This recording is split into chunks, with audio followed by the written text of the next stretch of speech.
आज का टॉपिक है सिंपल इंटरेस्ट, साधारण ब्याज।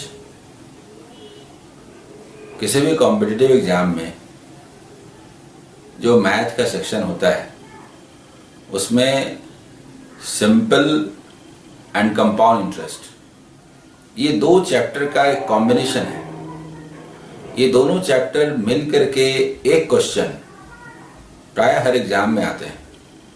आप आईएएस का एग्जाम देंगे उसमें भी एक क्वेश्चन आने का चांस होता है। बैंक पीओ हो, एसएससी हो, रेलवे हो, हर एग्जाम में एक क्वेश्चन सिंपल कंपाउंड मिला के आता है। परंपरागत जो तरीका है, परंपरागत जो सोच है, उसके मुताबिक ये लगता है कि कंपाउंड इंटरेस्ट सिंपल इंटरेस्ट से ज़्यादा हार्ड है। ऐसा कुछ नहीं है। अगर आप दोनों के कॉन्सेप्ट को समझ लेंगे तो आपको समझ में आएगा कि दोनों ही बहुत मज़ेदार चैप्टर हैं। दोनों के कॉम्बिनेशन को समझना, दोनों के डिफरेंस को समझना ये ज़रूरी है। सबसे पहले सिंपल इंटरेस्ट शुरू करें या कंपाउंड शुरू करें, हम लोगों को ये समझना ज़रूरी है कि वास्तव में सिंपल इंटरेस्ट और कंपाउंड इंटरेस्ट, इसमें अंतर क्या है। तो इस अंतर को सबसे पहले समझा जाना चाहिए। जो पैसा हम कहीं डिपॉजिट करते हैं उसे इनिशियल मनी प्रिंसिपल बोलते हैं। उस पैसे को हमने डिपॉजिट कर दिया। अगर कुछ रेट है, जैसे मान लीजिए कि 10% पर एनम, तो for simple interest principal is constant throughout the period. इसका मतलब क्या है?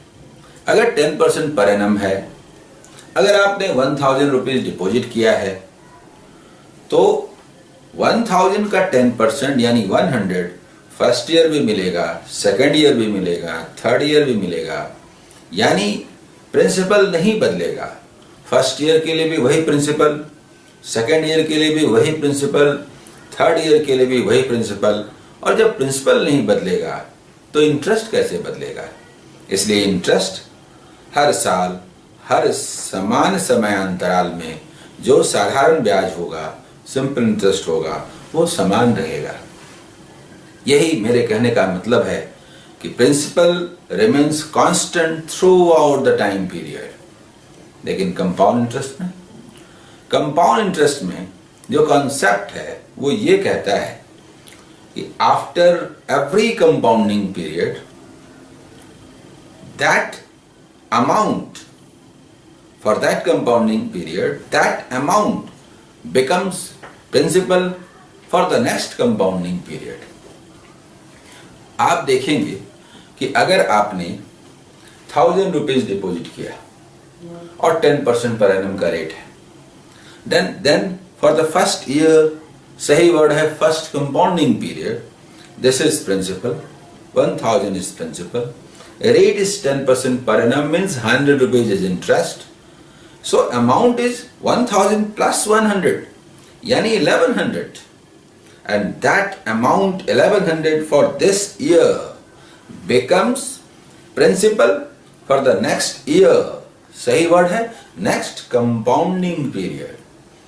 प्रिंसिपल तो बदल गया, पहले तो प्रिंसिपल 1000 था, अब तो ये 1000 नहीं है, 1100 है, ज्यादा है। नेचुरली इंटरेस्ट जो होगा वो वही नहीं रहेगा जो पहले था, बल्कि उससे ज्यादा होगा। Again for the second compounding period, this is principal, there is some rate, some interest, this is amount, that amount will become principal for the next compounding period and so on. आप देख सकते हैं कि चूंकि principal बदलता है इसीलिए interest भी बदलता है। बदलता है मतलब बढ़ता है। यानी हम ये कह सकते हैं कि principal is not constant throughout the time period in compound interest. चक्रवृद्धि ब्याज में और साधारण ब्याज में यही मूल अंतर है। इसे आप साफ साफ समझ लें। क्या कहा गया? साधारण ब्याज सिंपल इंटरेस्ट के केस में प्रिंसिपल कभी नहीं बदलता, वो हमेशा कांस्टेंट रहता है, जबकि कंपाउंड इंटरेस्ट में हर कंपाउंडिंग पीरियड के बाद, जिसको नॉर्मली हम लोग ईयर बोलते हैं लेकिन ईयर सही नहीं है, सही वर्ड है कि कंपाउंडिंग पीरियड के बाद जो अमाउंट होता है वो प्रिंसिपल बन जाता है, और चूंकि वो इंटरेस्ट को प्रिंसिपल में ऐड करने से आता है इसलिए वो ज़्यादा होता है, इसलिए इंटरेस्ट भी ज़्यादा होता है, और इस तरह से ही चलता है। इस अंतर को समझ लेने के बाद फिर हम लोग सबसे पहले सिंपल इंटरेस्ट के बारे में बात करेंगे और उसके बाद कंपाउंड इंटरेस्ट के बारे में बात करेंगे। तो आज का जो टॉपिक है वो सिंपल इंटरेस्ट है, साधारण ब्याज। कंपाउंड के साथ इसके अंतर को स्पष्ट करना जरूरी था, क्योंकि इसको समझे बिना आप ये नहीं समझ पाएंगे कि क्या सिंपल इंटरेस्ट सिर्फ होता है या कुछ और भी कंपाउंड इंटरेस्ट लाइक दैट होता है। अब जब हम सिंपल इंटरेस्ट की बात कर रहे हैं तो सवाल उठता है कि सिंपल इंटरेस्ट में किसी क्वेश्चन को आप कैसे सॉल्व करते हैं। जनरल जो मेथड है, जो बचपन से आप पढ़ते आए हैं कि simple interest is equal to PRT/100, ये आप पढ़ते आए हैं। ये बिल्कुल सही है, 100% सही है। कंप्यूटर इसी पर काम करता है, कोई भी कैलकुलेशन इसी पर बेस्ड होता है, और ये मूल है। लेकिन आपको ये याद रखना पड़ेगा कि ये कॉम्पिटिटिव एग्जाम है, अब तो ऑनलाइन एग्जाम है। आपको पेन और पेपर का कम से कम इस्तेमाल करना है और जल्दी से आंसर देना है, टेंशन भी नहीं लेना है। ज़्यादा फॉर्मूला भी आप याद नहीं रख सकते, फिर क्या करें। इसके लिए सबसे पहले मेरी सलाह है कि आप इस फॉर्मूले को भूल जाइए। इस फॉर्मूले का इस्तेमाल नहीं करना है। इस फॉर्मूले का इस्तेमाल करके बनाया तो सब कुछ जा सकता है, लेकिन आपको पेन और पेपर का इस्तेमाल करना पड़ेगा। इसलिए पहला आग्रह है कि आप इस फॉर्मूले को भूल जाइए। कब तक भूल जाइए? जो वैकल्पिक विधि, जो इसका अल्टरनेट मेथड है जिस पर हम बात करेंगे, उसे आप पहले देखें, समझें, और उसके क्वेश्चंस को जिस तरह से यहाँ बनाया जाएगा उसको आप बढ़िया से देखें। जो एक्सरसाइज दिए जाएंगे उसमें आप उनको अप्लाई करें। जब आप उनको अप्लाई करेंगे आपको समझ में आने लगेगा। इसके बाद आपको उस फॉर्मूले की ज़रूरत ही नहीं लग जाएगी। तो सबसे पहले मैंने क्या कहा कि आप उस फॉर्मूले को भूल जाइए। तो फिर क्या करें? तो फिर ये पूरा का पूरा चैप्टर रेट के डेफिनेशन पर डिपेंड करता है। What is rate of interest? साधारण ब्याज की दर क्या है? आपको सुनकर बड़ा ताज्जुब होगा जब मेरा ये कहना होगा कि ब्याज की दर, सिंपल इंटरेस्ट का रेट, इससे कौन परिचित नहीं है। घर का लोन लेते हैं उसके लिए भी रेट, कार लेते हैं उसके लिए भी रेट, हर जगह रेट रेट रेट। कुछ नहीं तो बैंक में सेविंग अकाउंट तो हर किसी का है, 4% पर एनम का रेट, वहां भी रेट। तो ऐसे में जब मैं ये कहूं कि रेट का जो डेफिनेशन है वही इस चैप्टर का मूल है, तो आपको आश्चर्य भी हो सकता है। पर मेरा ये कहना है कि साधारण ब्याज के लगभग सारे ही क्वेश्चन रेट से शुरू होंगे और रेट पर खत्म होंगे। सुनकर आपको कैसा लगा? इसलिए रेट का डेफिनेशन समझना बहुत जरूरी है। आइए पहले इसको डिफाइन करते हैं। जब रेट का डेफिनेशन बोला जाता है, अचानक से किसी स्टूडेंट को कंफ्यूजन होने लगता है कि रेट तो हमने बहुत सुना, पर रेट कहते किसको है? रेट साधारण ब्याज को कहते हैं। सुनकर कैसा लगा? सिंपल इंटरेस्ट को रेट कहते हैं, लेकिन हर सिंपल इंटरेस्ट को रेट नहीं कहते। उस सिंपल इंटरेस्ट को रेट कहते हैं जो 100 रुपीज पर 1 ईयर में मिलता है। समझ में आया? उस सिंपल इंटरेस्ट को रेट कहते हैं जो 100 रुपीज पर 1 ईयर में मिलता है। अब मैं आपको एग्जांपल देता हूं। आपने 500 रुपीज डिपॉजिट किया, 2 इयर्स के बाद 50 रुपीज इंटरेस्ट मिला।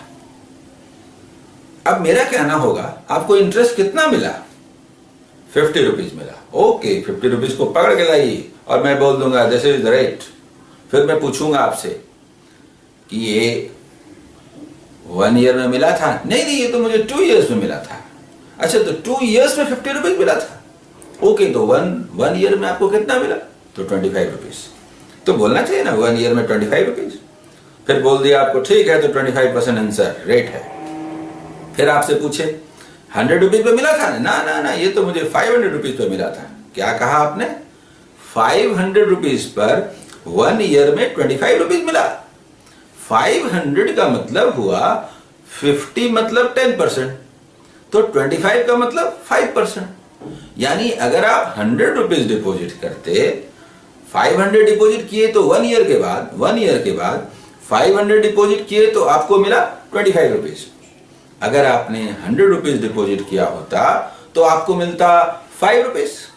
यानी 100 रुपीज पर 1 ईयर में 5 रुपीज सिंपल इंटरेस्ट मिलता है। आप गौर करें, 50 रुपीज भी सिंपल इंटरेस्ट है। आप गौर करें, 25 रुपीज भी सिंपल इंटरेस्ट है। आप गौर करें, 5 रुपीज भी सिंपल इंटरेस्ट है। रेट सिंपल इंटरेस्ट को ही कहते हैं, लेकिन हर सिंपल इंटरेस्ट को रेट नहीं कहते। 50 रुपीज सिंपल इंटरेस्ट है पर इसको रेट नहीं कहेंगे। क्यों? क्योंकि ये 500 रुपीज पर 2 ईयर्स में मिला है। 25 रुपीज भी इंटरेस्ट है, इसे भी रेट नहीं कहेंगे। क्यों? क्योंकि 500 रुपीज पर 1 ईयर में इंटरेस्ट मिला है। 5 रुपीज जो इंटरेस्ट है इसे रेट कहेंगे, क्योंकि ये 100 रुपीज पर 1 ईयर में मिला है। तो आप समझे, what is rate of interest? Rate of interest is the simple interest which is on rupees 100 for 1 year. 100 rupees per 1 year में जो इंटरेस्ट मिलता है उस इंटरेस्ट को ही रेट ऑफ इंटरेस्ट कहते हैं। अब इस डेफिनेशन को हम लोग थोड़ा कॉम्पैक्ट बनाते हैं, थोड़ा और छोटा बनाते हैं, थोड़ा शॉर्ट में बोलना चाहते हैं। क्या बोलना चाहते? 100 रुपीज पर 1 ईयर में जो इंटरेस्ट मिलता है, 100 रुपीज पर जो इंटरेस्ट मिलता है उसे तो हम परसेंटेज ऑफ इंटरेस्ट कहते हैं। Okay, how much percent interest in 1 year is said to be the rate. How much percent per annum interest is said to be the rate. Percentage of interest per year is the rate. How much percent per annum is the rate. एकदम short में क्या कहा? How much percent interest per year you get as simple interest, that is said to be rate. Rate का definition कितना important है आप हर जगह देखेंगे।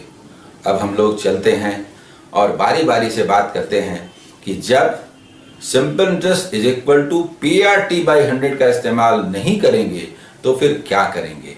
तो मैं आपको बताऊंगा कि बारी बारी से हम लोग बात करेंगे कि प्रिंसिपल कैसे निकलेगा, रेट कैसे निकलेगा, टाइम कैसे निकलेगा, इंटरेस्ट कैसे निकलेगा, अमाउंट कैसे निकलेगा, सब बारी बारी से बात करेंगे। फर्स्ट ऑफ ऑल ये मेथड्स हमको जानने जरूरी हैं कि आखिर प्रिंसिपल निकालते कैसे हैं। अगर फॉर्मूले का इस्तेमाल नहीं करते तो रेट कैसे निकालते हैं, तो टाइम कैसे निकालते हैं, तो अमाउंट कैसे निकालते हैं, तो इंटरेस्ट कैसे निकालते हैं। तो चलिए अब हम लोग बारी बारी से बात करेंगे।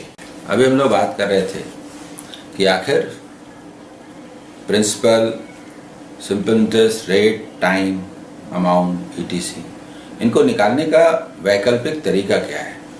तो मैं एक एग्जांपल लेता हूं और फिर बात करता हूं। आप देखिए, प्रिंसिपल 400 रुपीज है, रेट 5% पर एनम है, टाइम 6 ईयर्स है, तो सिंपल इंटरेस्ट क्या होगा ये हम लोग निकालना चाहेंगे बिना फॉर्मूले का इस्तेमाल किए हुए।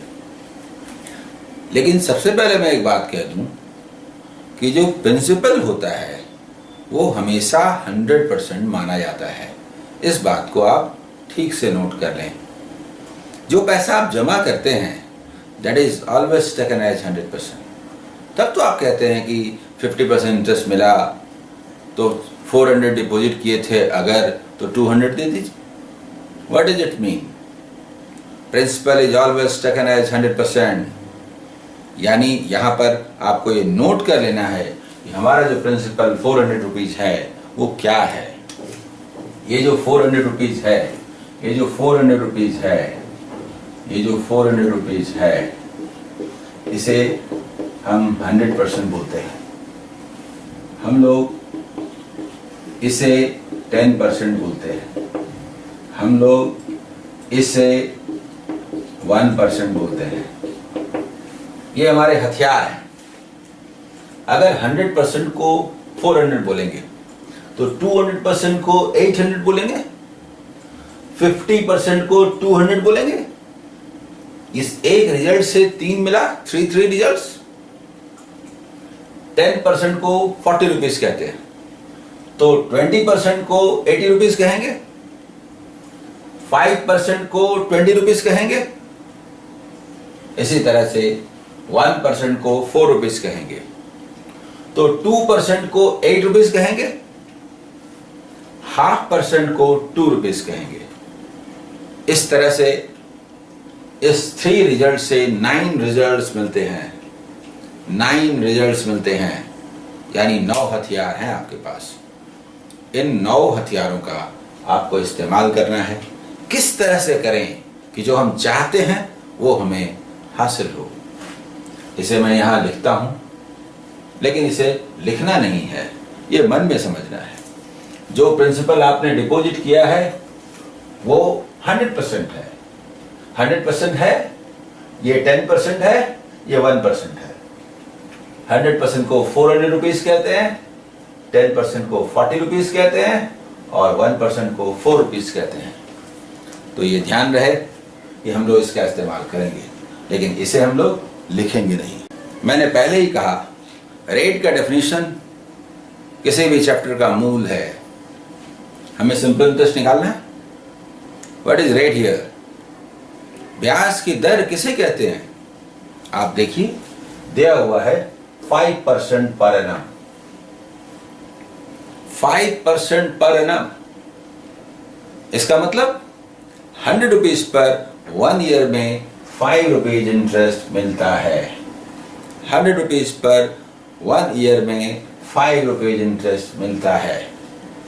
इसका मतलब आप समझे, 5% इन 1 ईयर में हमारा पैसा तो 6 ईयर्स तक है। अगर 1 ईयर में 5% तो 6 ईयर्स में कितना? 30%। 30% इंटरेस्ट मिलेगा। और अब ये सिंपल इंटरेस्ट का प्रॉब्लम नहीं रहा, अब ये परसेंटेज का सिंपल सा क्वेश्चन हो गया है कि 100% को 400 रुपीज कहते हैं तो 30% को क्या कहेंगे। अभी हमने लिखा था उसके मुताबिक 10% को 40 रुपीज कहते हैं तो 30% को क्या कहेंगे। यानी ये जो सिंपल इंटरेस्ट हमें निकालना था वो क्या हुआ? 30% ऑफ रुपीज 400। 10% मीन्स 40 रुपीज, तो 30% means rupees 120। This is answer. ये पहला तरीका हुआ बनाने का, सिंपल इंटरेस्ट निकालने का। इसे आप समझ गए या फिर दोहरा दूं? Rate is 5% per annum.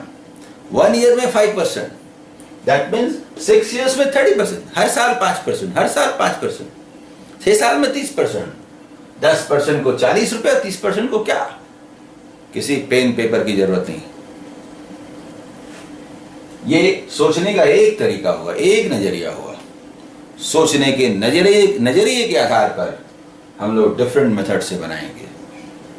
आइए सेकंड मेथड में बात करते हैं। Rate is given 5% per annum. Again फिर देखिए, कहानी फिर रेट से शुरू होती है। Rate of interest is 5% per annum, यानी एक साल में 100 रुपीज जमा करेंगे तो 5 रुपीज देंगे। अरे हमने तो 400 डिपॉजिट किया है। 10% को 40 रुपीज कहते हैं, तो 5% को क्या बोलेंगे? 20 रुपीज। 10% का मतलब 40 रुपीज, तो 5% का मतलब 20 रुपीज।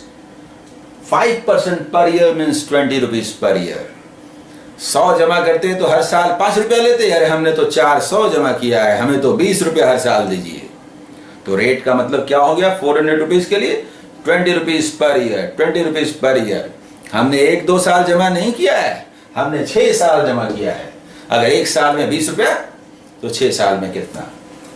रेट क्या हुआ? देखिए रेट क्या कहता है यहां पर 20 rupees per year. So in 5 years, simple interest is rupees 120. Answer. ये सेकंड मेथड हुआ. आइए थर्ड मेथड पर बात करते हैं. थर्ड मेथड 400 रुपीज किसी व्यक्ति ने 6 years के लिए जमा किया है. 400 रुपीज 6 years के लिए, 2400 रुपीज 1 year के लिए. 400 रुपीज 6 years को हम कह सकते हैं 2400 रुपीज फॉर 1 year. 1 साल में 2400 रुपया वही इंटरेस्ट देगा जो 6 साल में 400 रुपये देता है. मतलब समझ रहे हैं? नहीं समझ रहे हैं? देखिए 400 रुपीज आपने जमा किया, 400 रुपीज आपने जमा किया और 6 साल तक वो रहा. इस 400 रुपये को बटोर लीजिए और कोई व्यक्ति 400 रुपया जमा कर दे 1 साल के लिए. 400 का मतलब 2400, तो उसे वही इंटरेस्ट मिलेगा. इसका मतलब क्या हुआ? 2400 रुपीज फॉर 1 year. मेरा 1 साल के लिए 2400 रुपया है. 1 साल में तो 5% है. आप देखिए 1 साल में रेट क्या है? 5%. तो 2400 रुपए का 5% दे दीजिए. हमारा इंटरेस्ट क्या हुआ? 5% ऑफ रुपीज 2400. आप देख रहे हैं 10% को क्या बोलते हैं? 240. 100% मतलब 2400. 10% का मतलब 240. 1% का मतलब 24. 10% का मतलब 240. तो 5% का मतलब 120 इज आंसर. आइए फोर्थ मेथड. जो पैसा हमारा जमा होता है उसे हम 100% कहते हैं. हमारा प्रिंसिपल है 100%. अगेन कुछ जो सॉल्यूशन है वो तो रेट से ही शुरू होगा. Rate is 5% per year. 5% per year. 1 year में 5%. हमारा 6 years है. 6 years में 30% मिलेगा. 30% इंटरेस्ट मिलेगा. हमारा प्रिंसिपल क्या है? प्रिंसिपल को बोलते हैं 100%. इंटरेस्ट जो हुआ वो है 30%. अमाउंट जो हुआ 130%. ये सब लिखे जा सकते हैं परसेंटेज के स्केल पर. Principal means 100%, simple interest means 30%, amount is 130%. इसमें से कोई भी एक मालूम रहे तो आप बाकी दोनों निकाल सकते हैं. और यहाँ हमें मालूम है कि प्रिंसिपल 400 रुपीज है. आप देखिए ये जो प्रिंसिपल है 400 रुपीज है, प्रिंसिपल 100% है. अगर हम इसे 400 रुपीज कहें यानी 100% को 400 रुपीज कहें तो 30% को क्या कहेंगे, ये हमारा सवाल है. अमाउंट भी निकाला जा सकता है कि 130% को क्या कहेंगे.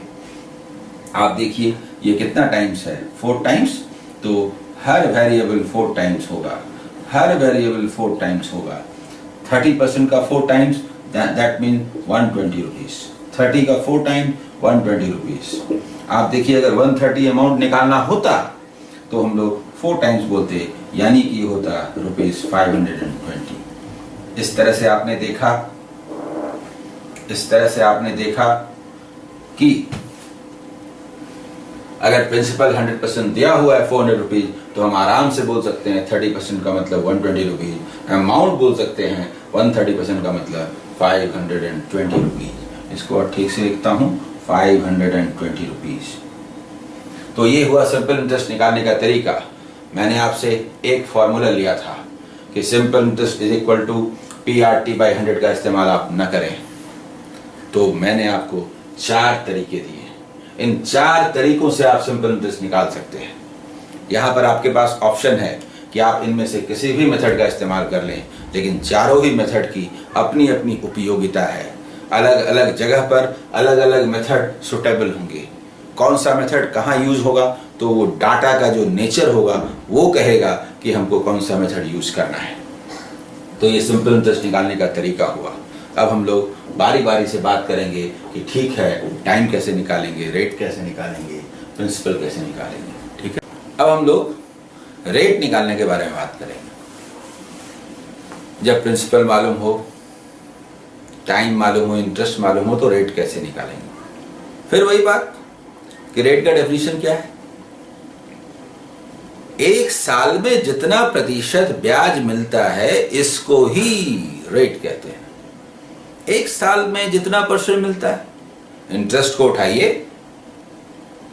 पहला तरीका फर्स्ट मेथड कि इंटरेस्ट को उठाइए, उसे परसेंटेज में कन्वर्ट कीजिए और 1 ईयर में कन्वर्ट कीजिए, रेट हो जाएगा।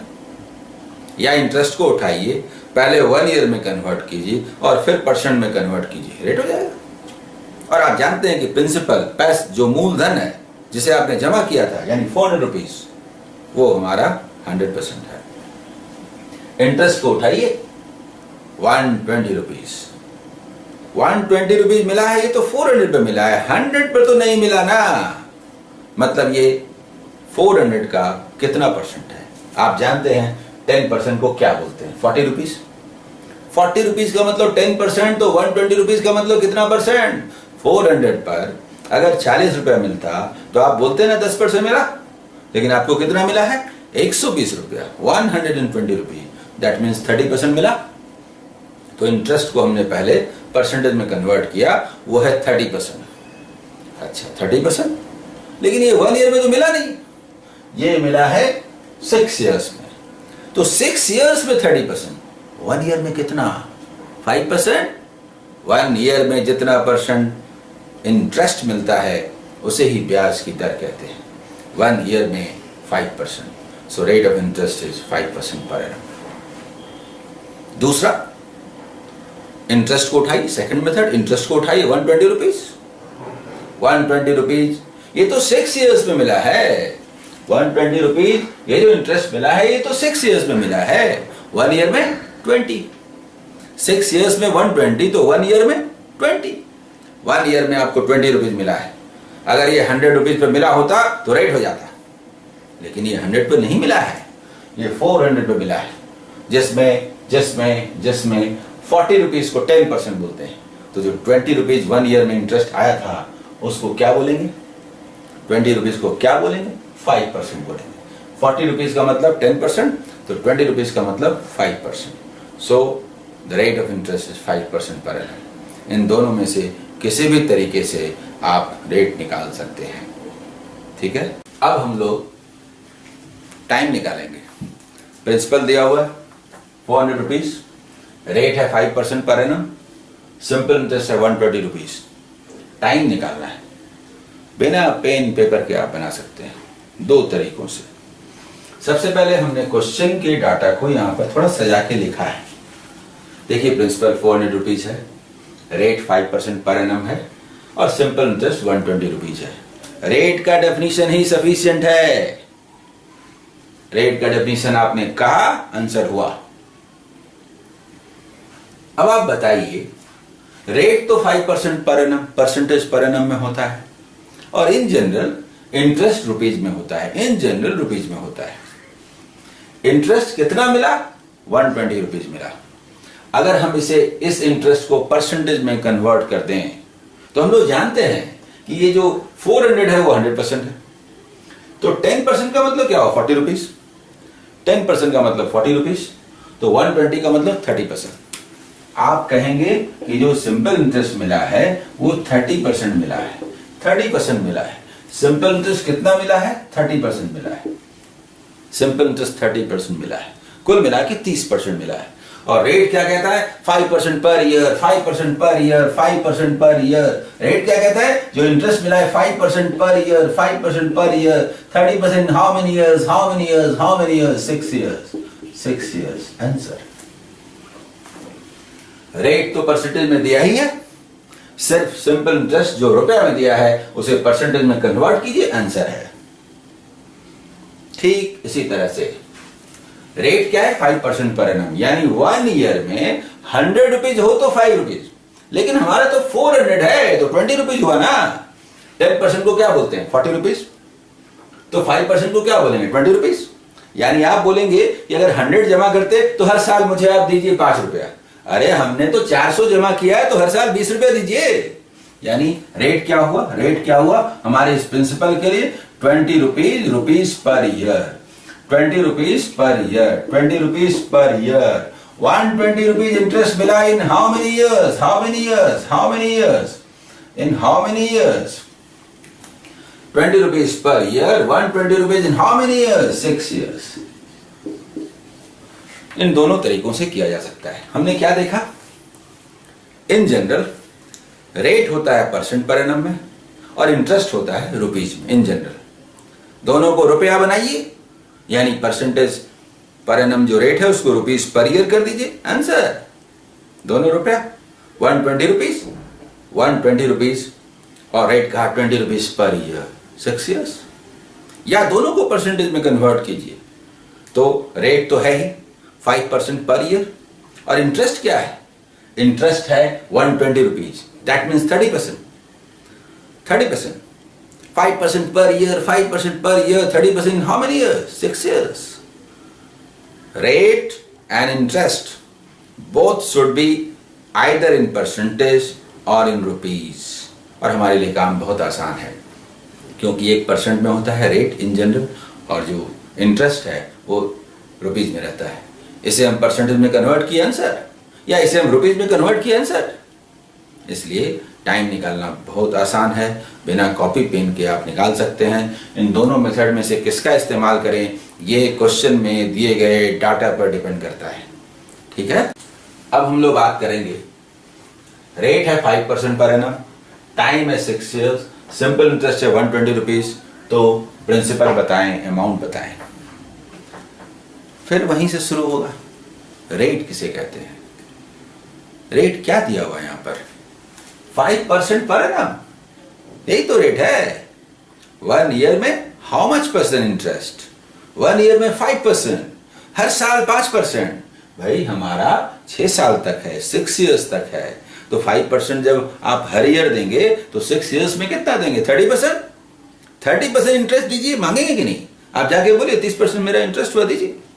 इंटरेस्ट का मतलब 30%, इंटरेस्ट का मतलब 30%।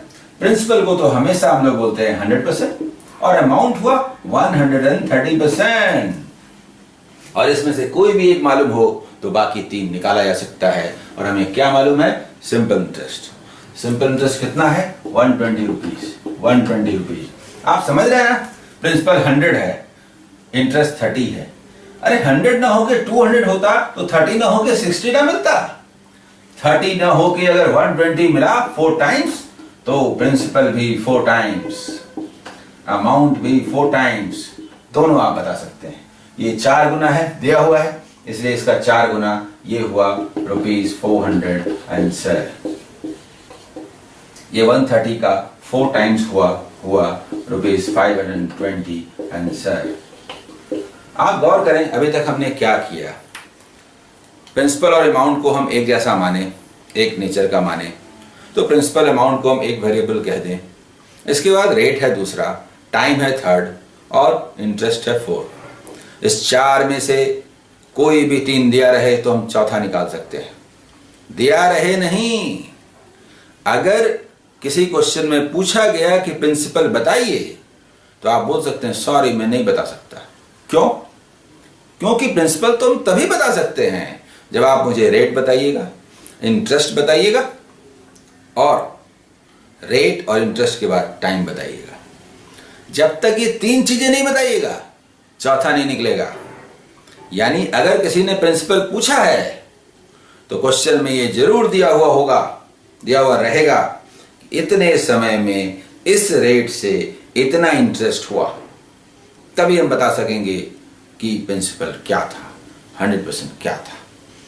क्वेश्चन ऐसे तो नहीं आता कि P इतना, R इतना, T इतना, तो इंटरेस्ट निकालिए। लेकिन दूसरे शब्दों में बोले तो यही आता है, यही आता है। क्वेश्चन कितना भी टेढ़ा हो, क्या लिखा होता है? रेट निकालिए। रेट कैसे निकालते हैं भाई? रेट माने 100 रुपीज पे 1 ईयर में कितना इंटरेस्ट मिला? नहीं बता सकते। आपको बताना पड़ेगा कि इतने रुपए पर इतना साल में इतना इंटरेस्ट मिला। जब तक आप ये नहीं बताएंगे इतने रुपए पर इंटरेस्ट मिला, हम कैसे बताएं कि 100 पर कितना मिला? जब तक आप ये नहीं बताएंगे कि इतने वर्ष में मिला, हम कैसे बताएं कि 1 ईयर में क्या मिला? यानी क्वेश्चन में घुमा के छिपा के इस तरह से दिया रहेगा कि अंततः अगर हमसे इंटरेस्ट पूछा है तो पक्का उस क्वेश्चन में छुपा हुआ ही सही ये लिखा हुआ है कि इस प्रिंसिपल का इतने रेट से इस समय में इंटरेस्ट बताइए। तो अब हम लोग अगले भाग में जब हम लोग समझ चुके कि कैसे निकलेगा तो बारी बारी से क्वेश्चन सॉल्व करेंगे कि क्वेश्चंस को कैसे सॉल्व किया जाए। ठीक है।